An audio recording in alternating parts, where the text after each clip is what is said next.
విజయవాడ బందర్ రోడ్డులో నేను ఒక ప్రమాదం చోటు చేసుకుంది. అయితే బిల్డింగ్ ఏదైతే అండర్ కన్స్ట్రక్షన్లో ఉన్న బిల్డింగ్ అకస్మాత్తుగా నిన్న వానకి పడిపోయిందా గాలికి పడిపోయిందా కానీ పడిపోయింది. ఆ ప్రమాదంలో ఎవరికి గాయాలు కాకపోగా దానికి త్రుటిలో ప్రమాదం తప్పిందని అనుకోవచ్చు. బందర్ రోడ్డులో మురళీ ఫార్చ్యూన్ అతి సమీపంలో అయితే కనుక ఈ సంఘటన చోటు చేసుకుంది. ప్రస్తుతం మనమైతే సంఘటనా స్థలం దగ్గర అయితే ఉన్నాము. బందర్ రోడ్డు మీద ఏదైతే తనిష్క మనకి చాలా సుపరిచితం, తనిష్క ఆపోజిట్లో అయితే కనుక ఈ ఏదైతే అండర్ కన్స్ట్రక్షన్లో ఉన్న బిల్డింగ్ అంటే ఇక్కడ ఏదో షాపింగ్ మాల్ అయితే కట్టే ప్రయత్నాలు అయితే ఉన్నట్టుగా కూడా మనకు అర్థం అవుతా ఉంది. దాని కన్స్ట్రక్షన్ కూడా పూర్తిగా జరుగుతూ అప్పుడే స్టార్ట్ చేసిన పరిస్థితి అయితే ఉంది. అండర్ కన్స్ట్రక్షన్లో ఉండి బేస్మెంట్ వేసి మొత్తం అంతా కూడా సిమెంట్ గడ్డర్లతో కానీ ఛానల్స్ కానీ పడిపోయి మనం ఈజీగా చూడొచ్చు. ఇక్కడ ఏదైతే విజువల్స్లో నేను చూపిస్తున్నానో ఆ విజువల్స్లో మనకి ఛానల్స్ అన్నీ కూడా స్ట్రైట్గా కనపడుతూ ఉన్నాయి కదా.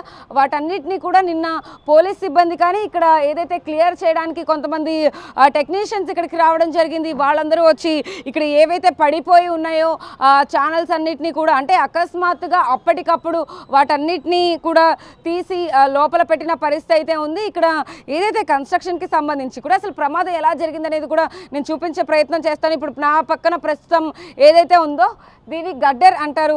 ఈ గడ్డర్లని కూడా నిలువుగా నుంచో పెడతారు ఏదైనా బిల్డింగ్ బేస్మెంట్స్. ఇప్పుడు నేను ఎగ్జాంపుల్ కూడా చూపిస్తాను. ఇక్కడ ఒక గడ్డర్ని ఆల్రెడీ ఫిట్ చేసి ఉంచారు కదా. ఇక్కడ కింద మనకి ఏవైతే కొన్ని కనపడుతూ ఉన్నాయి అంటే గడ్డర్ చూపిస్తున్నాం మేము. అది ఆ గడ్డర్లానే ఈ చుట్టూ కూడా బేస్మెంట్కి సంబంధించి కూడా ఇక్కడ ఏవైతే ఆ రాడ్స్ ఉన్నాయో అక్కడ మనకి ఆ సువ్వలతో పాటు కడుతున్నట్టుగా కూడా మనకు కనపడుతుంది.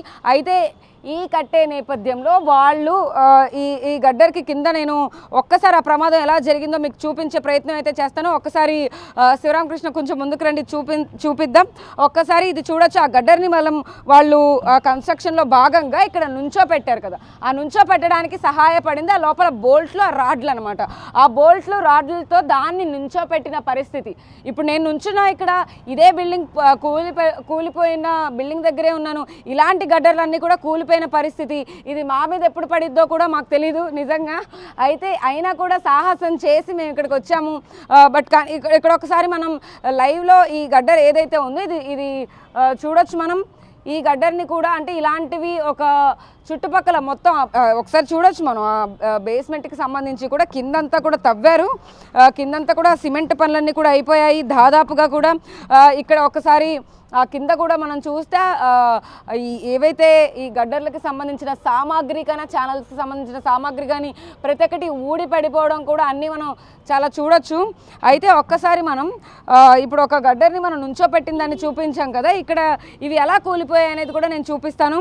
ఒకసారి ఈ ఏదైతే ఇది ఉంది కదా ఒకసారి ఇక్కడ మనం చూడొచ్చు. ఇక్కడ ఈ చువ్వల్ని పెట్టిన పరిస్థితి. ఈ చువ్వల దగ్గరే వాళ్ళు ఆ బోల్ట్లు కానీ వాటన్నిటిని కూడా ఆ గడ్డర్లకి ఫిక్స్ చేసి ఉంచుతారనమాట. అప్పటికప్పుడు కొంచెం తేలికపాటిగా ఉండడం కోసం, లేకపోతే అంటే వాన పడుతుంది కాబట్టి ఆ కార్మికులు అప్పటికప్పుడు వదిలేసి వెళ్ళిపోయారు. ఆ కన్స్ట్రక్షన్ చేసేటప్పుడు ఎందుకు అంత అజాగ్రత్త తీసుకున్నారనేది అయితే ఖచ్చితంగా మనం అర్థం చేసుకోవచ్చు. ఎందుకంటే దీనికి ఇప్పుడు ఏదైతే గడ్డర్ చూపించామో ఇలాంటి గడ్డర్ని మొత్తం వీళ్ళు ఇక్కడ ఫిట్ చేశారనమాట. అలా ఫిట్ చేసినప్పుడు అది గాలికా లేకపోతే ఏంటి అంటే అక్కడ గట్టిగా నిల్చోకపోవడం, స్ట్రాంగ్గా అది ఉండకపోవడం వల్లనే పడిపోయిందా, గాలికి పడిపోయింది. గాలికి అంత ఈజీగా ఇంత పెద్ద పెద్ద గడ్డర్లు కానీ ఛానల్స్ కానీ రాడ్లు కానీ పడిపోయే అవకాశం లేదు. ఖచ్చితంగా ఈ ఐరన్ గడ్డర్లు అనేవి చాలా స్ట్రాంగ్గా ఉంటాయి. బట్ కానీ కింద బేస్మెంట్ అనేది తేలికపాటిగా ఉంటే కనుక ఖచ్చితంగా అవన్నీ పడిపోయే అవకాశం ఎంతైనా ఉంటుంది. కింద బేస్మెంట్ సరిగ్గా లేకపోతే ఆబ్వియస్లీ పడిపోతాయి. కాబట్టి అక్కడ మనం చూడొచ్చు అక్కడ ఎలా పడిపోయి ఉన్నాయో వాటిని చాలా క్లియర్ కట్గా మనం చూసే ప్రయత్నం అయితే చేద్దాము.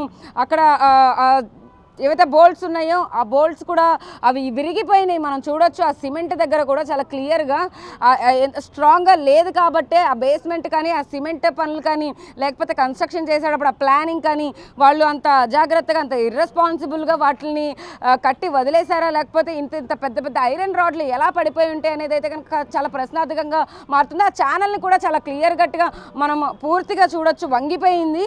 అది ఎంతలా వంగిపోయిందంటే నిజంగా ఎవరో వచ్చి దీన్ని పడేసే ప్రయత్నం చేసుంటేనో లేకపోతే ఏంటో అన్న దాంట్లో మనకు చాలా క్లియర్ కట్గా అర్థమవుతా ఉంది. ప్రతి ఒక్కటి కూడా క్షుణ్ణంగా పరిశీలిస్తే అంత అకస్మాత్తుగా పడిపోవాల్సిన నెసెసిటీ అయితే లేదు. బట్ కానీ అంత గాలి కానీ వాన కానీ నిన్న ఎక్కువగా లేదు. చాలా తేలికపాటి వర్షం అయితే పడింది. బట్ కానీ 4 రోజుల నుంచి కూడా వర్షాలు పడుతున్న నేపథ్యంలో ఒకటేసారి బిల్డింగ్ కూలిపోవడం అనేది అందరినీ ఆశ్చర్యానికి గురి చేసింది. చుట్టుపక్కల పరిసర ప్రాంతాల్లో ఉండే వాళ్ళు కూడా ఒక్కసారిగా భయాందోళనకు గురి చెందిన పరిస్థితి అయితే ఉంది. ఒకసారి మనం నా వెనకాలైతే చూద్దాము. ఏదైతే నిన్న ప్రమాదం జరిగిన స్థలం దగ్గరికి అయితే కనుక ఇక్కడికి ఏదైతే క్రొక్లైనర్ ఉంటుందో దాన్ని తీసుకొచ్చి మొత్తం తీసే ప్రయత్నం అయితే చేశారు. ఒక్కసారి ఇక్కడ చూడొచ్చు మనం. దాన్ని తీసుకొచ్చి ఆ క్రెయిన్ అయితే తీసుకొచ్చి మొత్తాన్ని కూడా లోపల పెట్టే ప్రయత్నం అయితే చేశారు.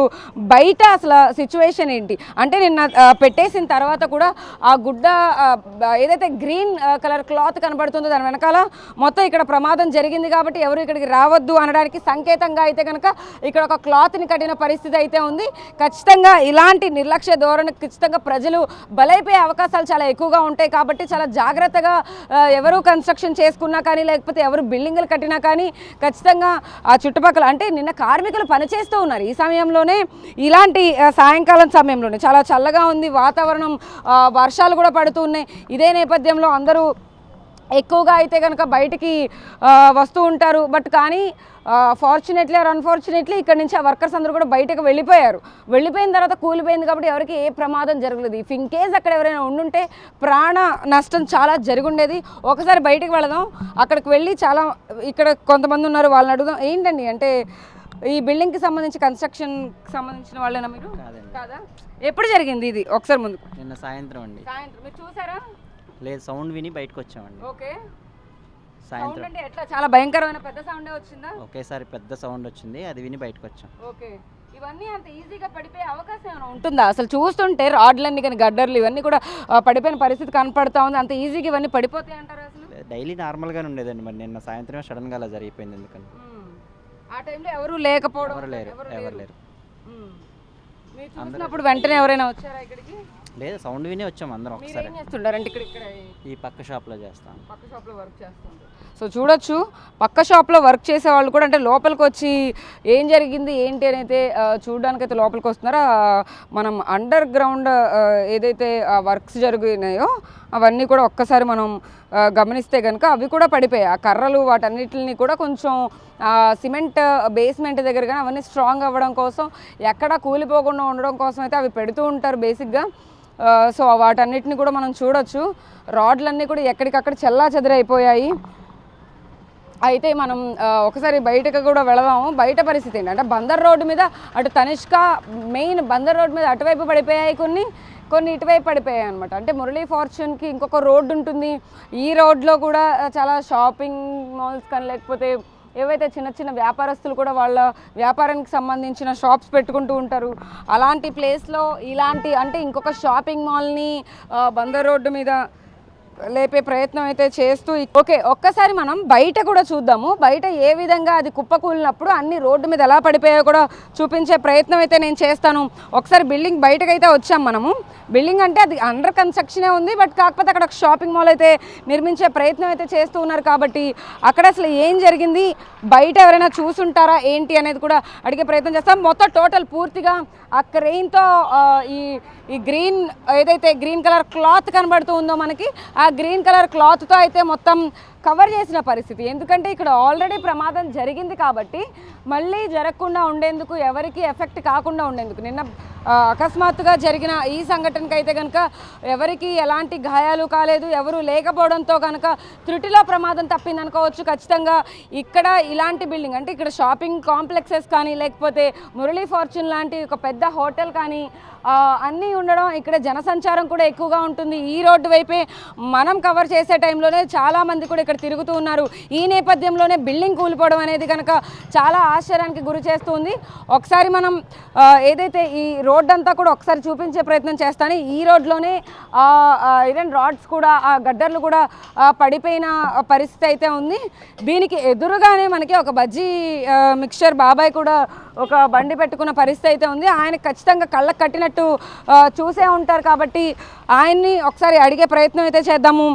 బాబాయ్ ఏంటి ఇక్కడ నిన్న బిల్డింగ్ అకస్మాత్తుగా కూలిపోవడం కానీ అసలు ఏమైనా జరిగిందా ఏంటి అక్కడ చూసావా? అసలు నాకు ఏం తెలియలే, పడిపోయిన తర్వాత చూసా. నాకు తెలీదు, అది వాళ్ళు జారి అది ఆటోమేటిక్ పడిపోయినాయి అంతే. సౌండ్ ఏమైనా వచ్చిందా పడిపోయేటప్పుడు? సౌండ్ వచ్చింది అంతే. ఎవరైనా వచ్చారా పడిపోయిన వెంటనే? అక్కడ ఎవరైనా ఉన్నట్టుగా కానీ ఎవరైనా చూసావా నువ్వు? ఎవరు లేరు. ఆ తర్వాత వాళ్ళందరూ వచ్చారు, అవన్నీ చేశారు. అవన్నీ అసలు ఎలా పడిపోయి ఉంటాయి అనుకో? ఏమో ఎలా పడిపోయినాయి నేను చూడలే. నేను బెడ్ దగ్గర ఉన్న వ్యాపారం దగ్గర నా పని నేను చేస్తాను, దడదడ ఆడితే చూసా అయిపోయింది అంతే. మొత్తం అంతా ఒకటేసారి పడిపోయింది.